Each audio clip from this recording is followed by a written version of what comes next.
Vamos a abrir nuestra Biblia y vamos a utilizar la lectura de la palabra del Señor en el Evangelio de Mateo, capítulo 20, versículos 20 al 28.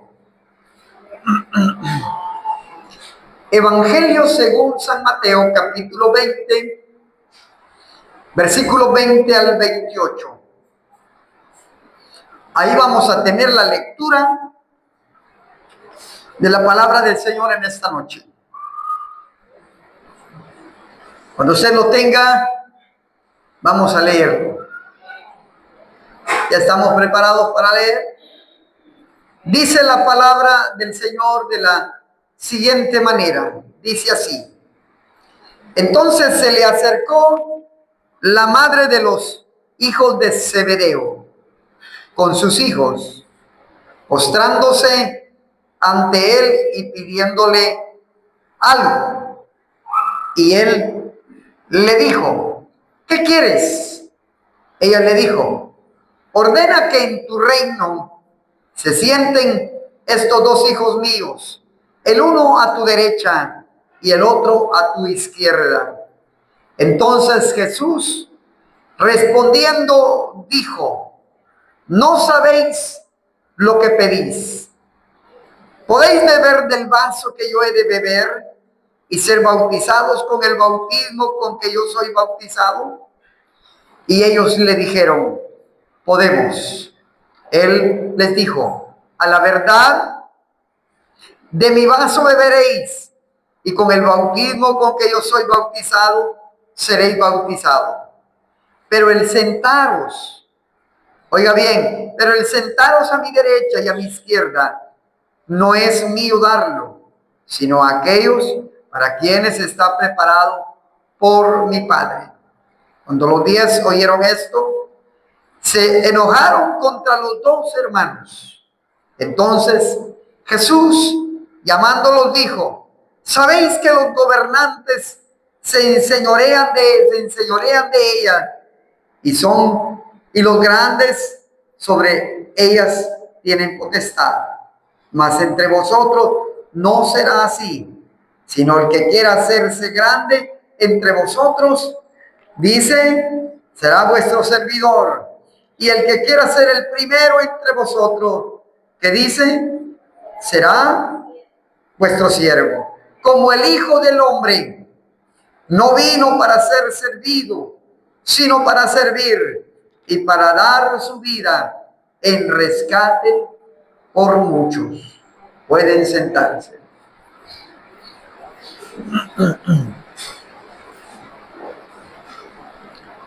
Una lectura muy interesante y muy maravillosa. Al final de esta lectura, yo creo que las palabras de Jesús que menciona esta cita que hoy leímos a la parte final es de la que más nosotros hemos aprendido, hemos oído, conocemos, sabemos, nos han predicado y hemos de alguna manera lo hemos aprendido y lo tenemos en nuestra memoria, porque es uno de los pasajes más bonitos, más mencionados en el ámbito de la vida cristiana, especialmente cuando damos una mirada a la vida de Jesús, especialmente cuando nos ponemos a mirar acerca de su ministerio, la razón de su ministerio, el objetivo de su ministerio, la finalidad de su ministerio, el propósito de su venida. Nosotros hemos escuchado esta palabra y hemos aprendido de ella y hemos conocido perfectamente bien que el Señor, uno de sus objetivos, una de sus finalidades en su ministerio es la de servir, es la de dedicarse al servicio para los demás. Y nosotros hemos aprendido muchísimo de esto y lo tenemos bien grabado en nuestra mente, en nuestro corazón. Y algunos murales a veces adornan nuestras casas, donde aparece esta cita bíblica. El Hijo del Hombre no vino sino para servir, no vino para ser servido, sino vino para servir. Maravillosa cita, ¿verdad? Pero esta cita tiene un contexto. Pero este pasaje tiene una razón por la que Jesús lo dijo. Hay un motivo, hay una razón, hay un contexto que nos lleva a que pensemos, a que analicemos, a que nosotros meditemos en lo que este texto de la palabra del Señor lo está diciendo. Por supuesto que es un texto maravilloso, que la estructura del pasaje es muy interesante.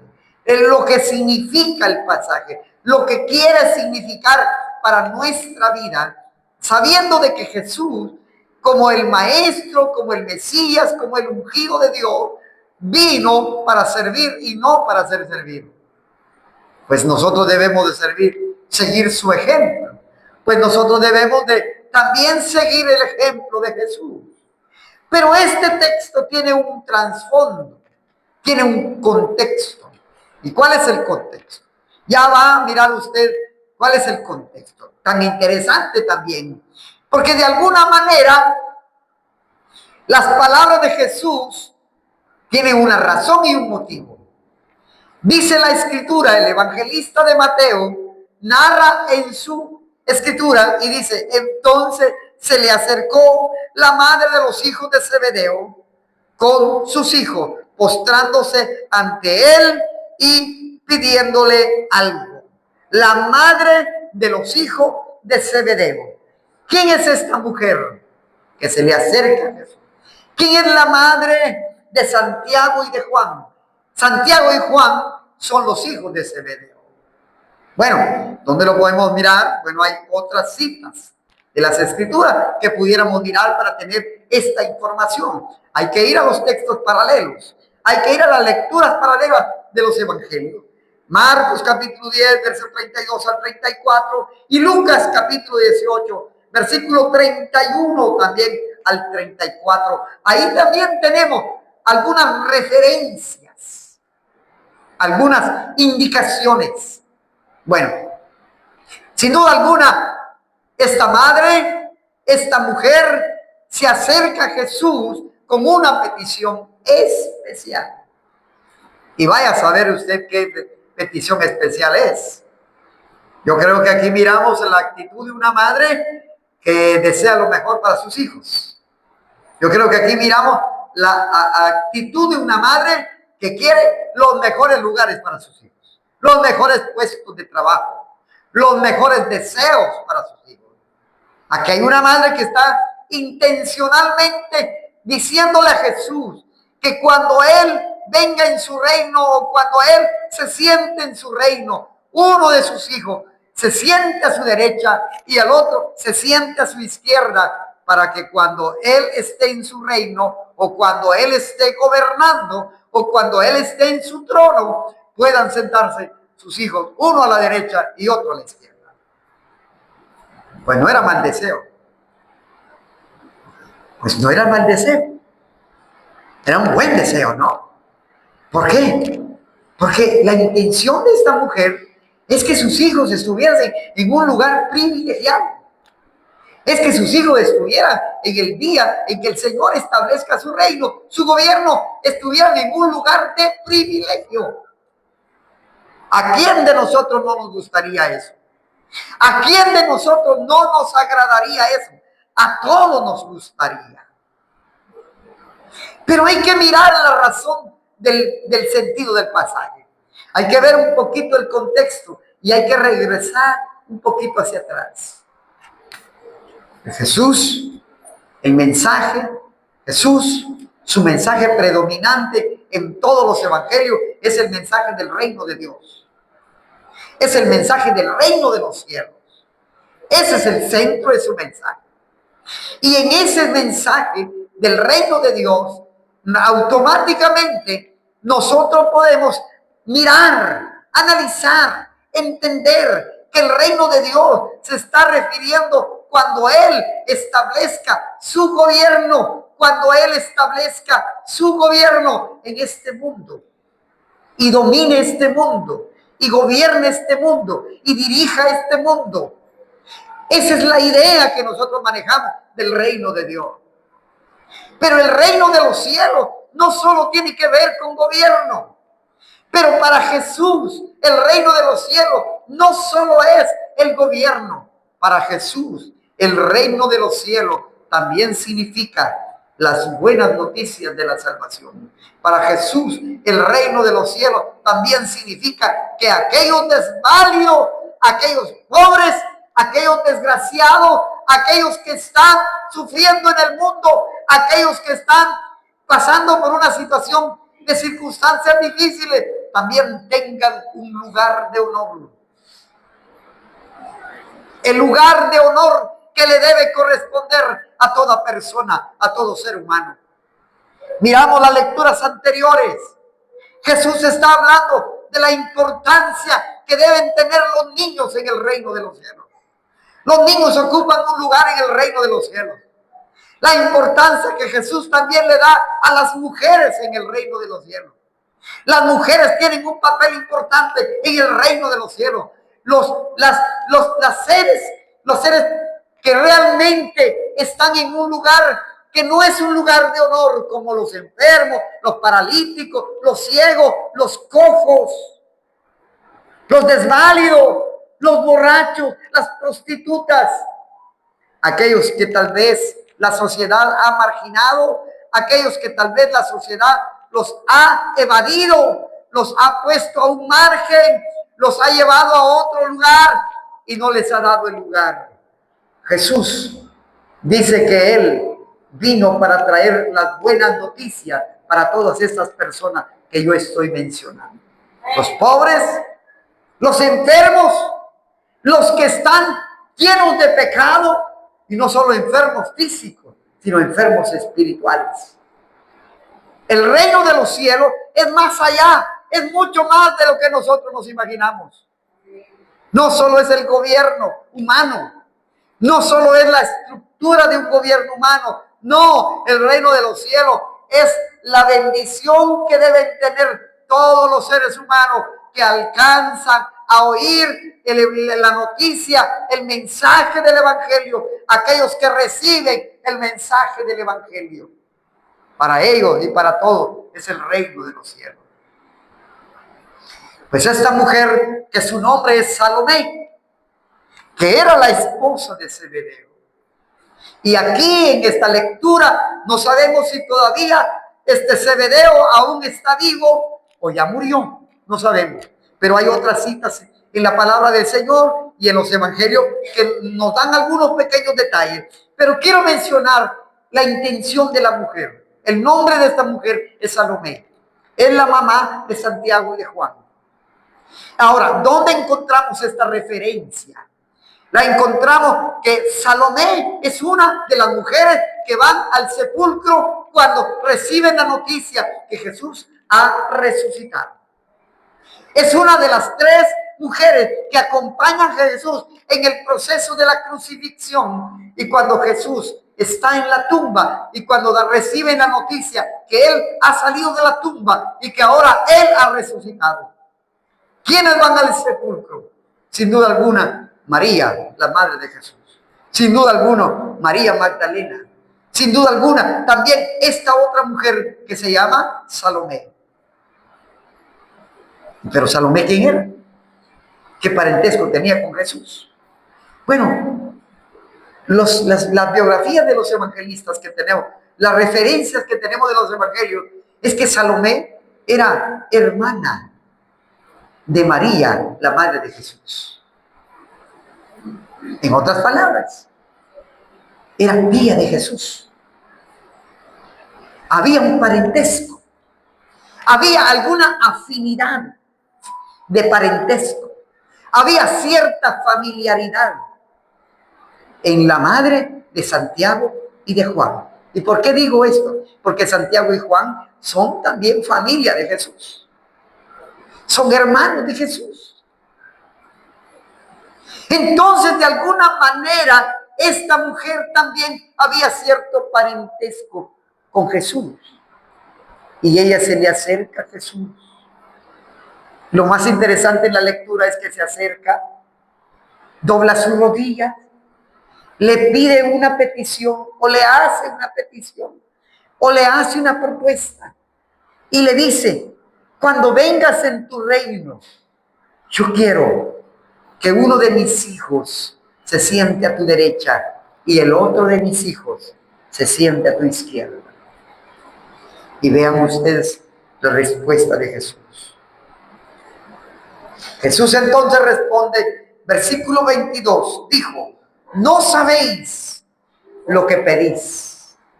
En otras palabras, ni siquiera sabes lo que estás pidiendo. Ni siquiera sabes lo que pides.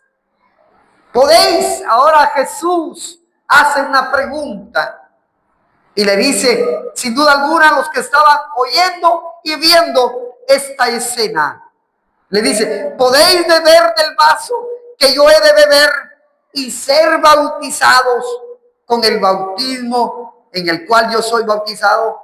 Y ellos que respondieron: sí podemos. Respuesta también muy afirmativa, asegurando que también pueden hacer lo que Jesús va a hacer. ¿Y cuál era lo que Jesús le tenía que enfrentar?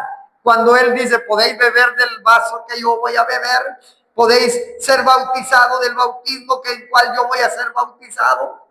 Sin duda alguna, Jesús se está refiriendo al sufrimiento que tenía que enfrentar, a la lucha de la muerte, a la lucha de la crucifixión, al escarnio de la gente, a la humillación del pueblo. Y no era nada fácil. Y no era nada sencillo. Porque Jesús en los momentos siguientes se va a enfrentar al proceso de la crucifixión, a lo que nosotros llamamos la pasión, a lo que nosotros llamamos el momento de la pasión y de la crucifixión, que es de lo más amargo en su ministerio, que es de lo más difícil en el ministerio de Jesús. Parte del ministerio público de Jesús es enfrentar el proceso de la crucifixión. ¿Por qué? En la cita anterior, el que leímos el domingo pasado, Jesús hacía mención que él iba a Jerusalén y que él iba a ser entregado y que él iba a ser presentado y entregado por los mismos escribas, por los mismos fariseos, por los mismos religiosos, y que ellos lo iban a condenar y que ellos lo iban a enjuiciar. O sea, dicho de otra manera, Jesús está advirtiendo con anticipación que se enfrenta a la muerte, que se enfrenta al proceso de la muerte. Y él le dice a esta mujer, le dice a Salomé, le dice a su tía, le dice a ella, le dice: ¿pueden beber tus hijos del vaso que yo voy a beber? ¿Pueden pasar por el bautismo que yo voy a ser bautizado? Y ella responde, y ellos responden, dice: sí podemos. Pero no sabían qué les tocaba. Habían oído, habían por ahí escuchado, tal vez Jesús les había dicho, Jesús les había enseñado, habían oído de sus palabras, pero sin duda alguna nunca habían dimensionado, ni habían dimensionado lo que iba a suceder con Jesús, todo lo que iba a enfrentar, la burla, los azotes, el desprecio, el escarnio de las multitudes, la vergüenza que tenía que pasar, los azotes que tenía que llevar, la burla con que tenía que ser objeto. Eso no lo sabían ellos, eso no lo habían dimensionado. Ellos dijeron: sí podemos. Sí podemos beber del agua. Sí podemos beber del vaso. Sí podemos ser bautizados. Es como que si ahorita Dios nos dijera, es como que si ahorita el Señor nos dijera, ustedes pueden enfrentarse a la lucha de la persecución de ser un hijo de Dios, y nosotros pudiéramos decir, sí, sí podemos. Pero una cosa es decir sí, una cosa es afirmar que sí, una cosa es comprometerse o decir apresuradamente sí, pero otra cosa es vivir el sufrimiento, la persecución. Aquellos primeros cristianos del siglo primero fueron perseguidos, fueron llevados a las cárceles. Muchos murieron en las hogueras. Muchos murieron quemados. Algunos murieron decapitados. Ese es el precio por seguir a Jesús. Ese es el precio de seguir a Jesús. Por eso que no era fácil. Cuando Jesús dijo en aquella ocasión, ¿se recuerdan la cita? Una de las citas anteriores. Si ustedes quieren venir en pos de mí, tomen su cruz y síguenme. Porque seguir a Jesús, porque tomar la cruz de Jesús, es enfrentarse a la muerte, es enfrentarse a la humillación, es enfrentar el dolor, es enfrentar la humillación. Y aquellos dijeron, sí podemos. Y él les dijo, a la verdad de mi vaso beberéis. Como quien dice, sí pueden ustedes sufrir. Como quien dice, sí pueden ustedes pasar por lo que yo voy a pasar. Pero hay algo que no está en mí. Decirle ahorita, sí. El darles el lugar a quien le corresponde estar a mi lado, a mi derecha y a mi izquierda. El dar el sí, el decir que quien se sienta a la derecha y quien se sienta a la izquierda, eso no me corresponde a mí, le corresponde a mi Padre. Él sabe a quién le dará el lugar de honor. Quizá porque la esposa de Zebedeo, la mamá de Santiago y de Juan, quizás en su mente estaba pasando la idea de un lugar de honor, de un sitio de honor. Quizás había una actitud ambiciosa, pero sana, porque no era mala la intención. No era mala la intención, era buena la intención. Tal vez un poquito ambiciosa, pero era buena la intención. Sin embargo, Jesús dice, el dejar o el dar el lugar, quien se siente a mi derecha y quien se sienta a mi izquierda, no me corresponde a mí, le corresponde a mi Padre. Pero hay una cosa más interesante. Cuando los 10 oyeron esto, se enojaron contra los 2 hermanos. Entonces Jesús, llamando, dijo, ¿sabéis que los gobernantes se enseñorean de ellos y los que son grandes ejercen potestad sobre los demás? Mas entre vosotros no será así, sino el que quiere hacerse grande entre vosotros será vuestro servidor, y el que quiera ser el primero entre vosotros será vuestro siervo. Aquí es donde Jesús menciona y da a entender y ejemplifica lo que realmente significa el reino de los cielos, el reino de Dios. El reino de Dios, en el reino de Dios todos somos iguales.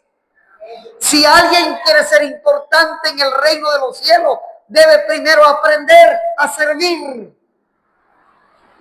Debe primero aprender a servir. Debe ser servidor de los demás.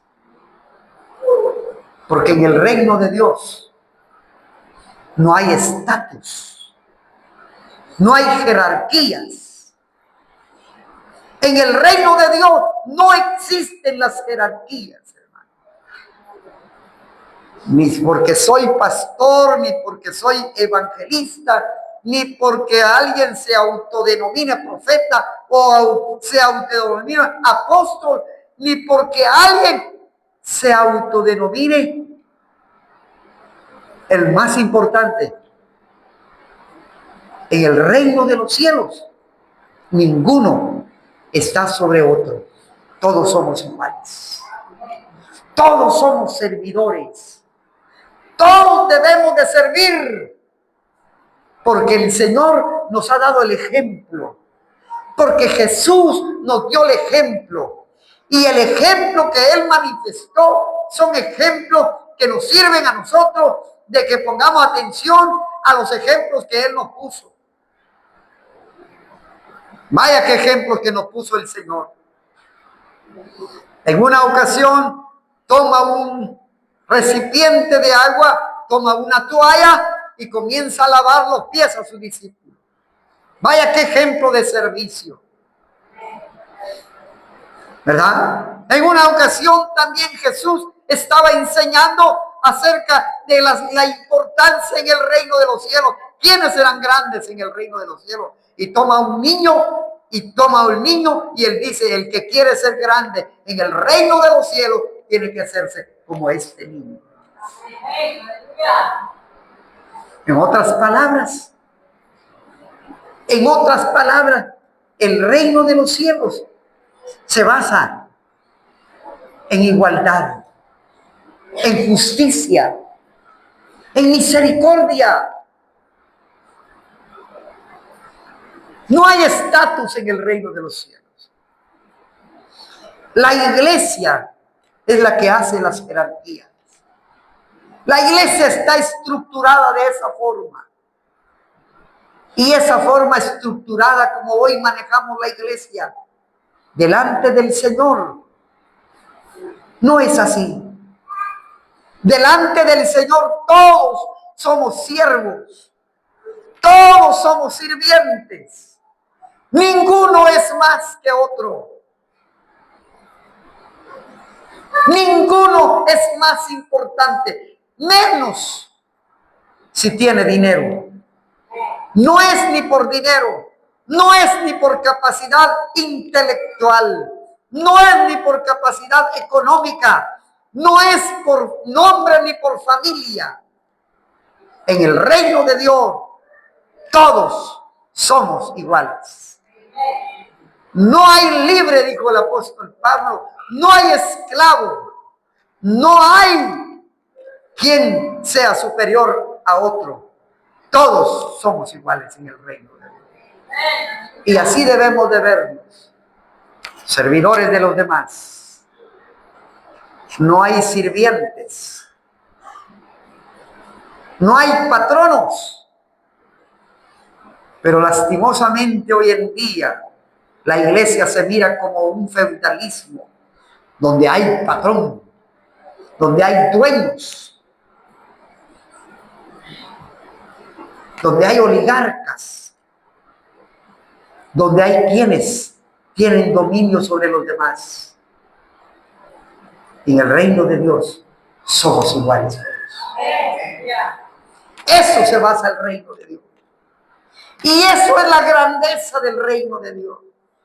Que aunque venga alguien que sea borracho, prostituta, ladrón, asesino, si confesó a Cristo como su Salvador, es igual que todos nosotros.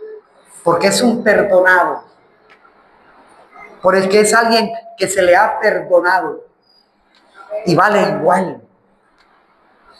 Ahora miren lo que Jesús dice en el versículo 27. El que quiera ser primero en el reino de los cielos, que dice, que quiera ser primero en el reino, será vuestro siervo. Como el Hijo del Hombre no vino para ser servido, sino para servir y para dar su vida en rescate por muchos. Y la mayor, oiga bien hermano, la mayor excelencia o la excelencia de la muestra del servicio de Jesús en su ministerio fue haber dado su vida en la cruz. Y fue haber vivido como un siervo, como alguien humilde, como alguien que tuvo la capacidad de entregar su vida por los demás. ¿Quién es aquel que tiene la capacidad de dar su vida por los demás? ¿Quién es aquel que tiene la capacidad de entregar su vida por el otro? No. Usted dirá, por mi hijo sí. Usted dirá, por mi hija sí. Estoy dispuesto a morir. Pero por otro, no. Por otro, no. Que mire cómo sale. Que mire quién lo libra. Pero no estamos hablando de afinidad familiar. Estamos hablando, si usted y yo estamos capacitados para dar la vida por otro. Y la respuesta sería, no estamos capacitados. Pero Jesús nos enseña que debemos de aprender a servir a los demás. Hasta, si es posible, a dar nuestra vida por el otro. Esa es la esencia del Evangelio. Esa es la esencia del reino de Dios. Porque el reino de Dios se basa en el amor, en la justicia y en la misericordia. Que Dios bendiga su palabra esta noche. Y que la palabra del Señor llene nuestra vida. Que esa palabra alimente nuestra vida. Pueden ponerse de pie y vamos a darle gracias al Señor. Amantísimo Dios que estás en los cielos, Padre, te damos gracias porque tú nos permites el privilegio, la oportunidad de venir a este lugar para oír tu palabra, para escuchar tu palabra maravillosa.